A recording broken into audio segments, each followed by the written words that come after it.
Hello. Today we are going to be talking about how I believe I've progressed as a writer throughout this course and what I think I'm good at and what I think I can improve at. So, I believe that I'm a very good writer whenever I put forth all of my effort.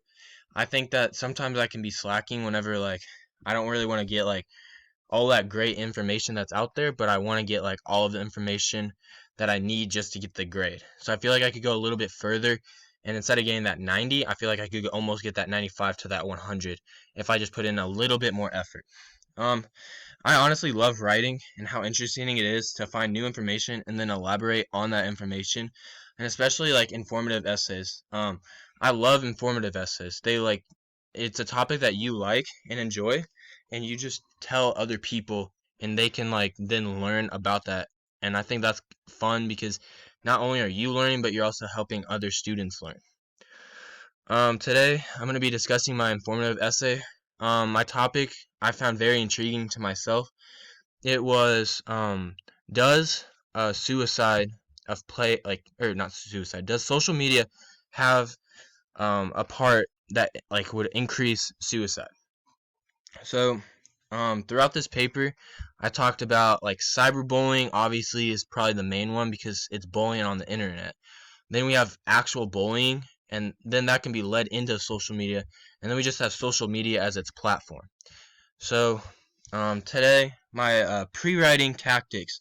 What I usually will do with pre-writing is I will say, like, I'll go on to Google and I'll make my search engines, and I'll say needs to be no later than 10 years.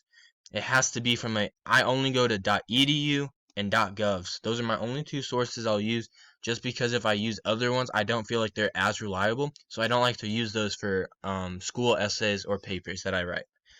I find all the information that I can on those topics that I like, and I open up a tab for each one of them. I click new tab. Once I do that, then I go through everyone and say, well, this one has really good information, but there's not a lot there, so I automatically take that one out. If there's one that has good information, I'll put it in the paper, my peer edit, or my pre-write, and I'll put it in there. And then as my peer editor goes, he'll see maybe 5 body paragraphs, and he'll say, I really like this one. However, this one doesn't really work, or doesn't fit in, or you don't have enough information. So I'll go back and I'll say, okay, thanks. And then I'll get my paper back and I'll say, okay, this is the paragraphs that I need to focus on mostly. This is what he really enjoyed. And then the ones where he was kind of it doesn't fit in, it doesn't really work for you, I can take those out. So that's what I like to do. And then I just like to do that just because it feels like it's the easiest way and I can get through it very easy. Throughout this paper, I believe that I came up with some pretty good points, but I feel like in a couple of these paragraphs, I actually could use a little bit more information. So, for an example, on this first one, I had 4 sentences, and my high school teachers, and I'm sure you have told me, like 5 to 7 sentences is a good paragraph. On this first paragraph, I only have 4 sentences. Now, yes, it is actually a pretty good paragraph. I first listed my topic about cyberbullying, and then it went on to say the definition of cyberbullying.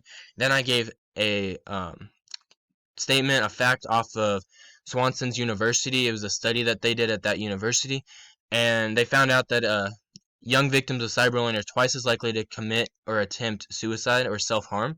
So I then gave my point and my background on that and what I think we should do. So I gave the first opening what it was about, then I gave the next part of the fact and the source, and then I went on to giving my opinion of this. Now, I think I could have made it a little bit more interesting, maybe a little more in depth about how this study can actually work and how they did it and everything, but I wasn't able to find that, and that's what I mean by giving it that 100%, not the 90% on the pre-edit or the pre-write and all that. Then on the second one, I feel like how I've always been taught is have your second body paragraph be your best body paragraph. So it should be the main points, the part that you're really gonna hit on. So I talked about bullying, and I haven't personally been bullied ever. I mean, maybe at a very young age whenever I didn't know it, but I haven't. But I've seen it and I don't like it at all.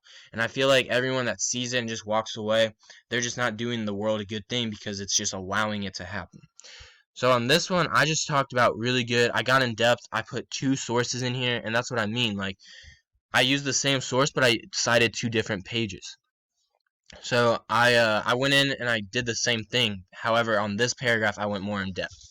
And then on the third one, I also kind of feel like it's a good paragraph, but it needed that extra little 10% effort on my half to make it a better paragraph. And then my conclusion, I just try and go back to the thesis and rewrite it, kind of give my opinion about this, kind of tell like questions, like all this for them. I believe that I believe that I've done a pretty good job uh, in this paper. I think that I understand why I was graded the way I was and how it like affected my grade. I also think that this semester has helped me with in-text citations. For high school, I remember we went over this, and it was very difficult for me to go over and say, okay, this is an in-text citation, this is how I'm supposed to do it, without just a paper being right out in front of me telling me exactly how to do it. And then after that, it was like I lost it and I had to go find that piece of paper. However, this year, I remember talking about it, and then all of a sudden, I was still able to come back and go through quarantine schooling, is what I call it, go back to here, come back here and actually do that. And I thought that was actually good because I'm actually learning and I'm remembering that. I feel like I've learned it enough to where I could probably do it next semester. However, I don't think I've learned it well enough that like I could 100% with no doubt tell someone and help someone else out. I would still have to say go ask a teacher, go find someone because I'm not 100% sure just because I don't want to give them that wrong information. So I haven't exactly mastered it, but I've gotten closer.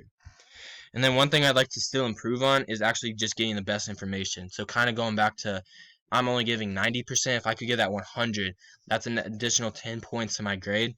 And I feel like if I just give that a little bit of extra effort, that I could actually go out there and get that grade. I feel like I'm just getting to the point where I'm like, okay, this is a good one, but I'm not thoroughly analyzing the paper. I feel like I'm kind of going over, I'm skimming, I'm like, okay, I see the good points. There's a point that I like, I'm going to take that instead of like reading a little bit further and seeing if they back that up. These are the things that I believe that have helped me this semester and things that I can improve.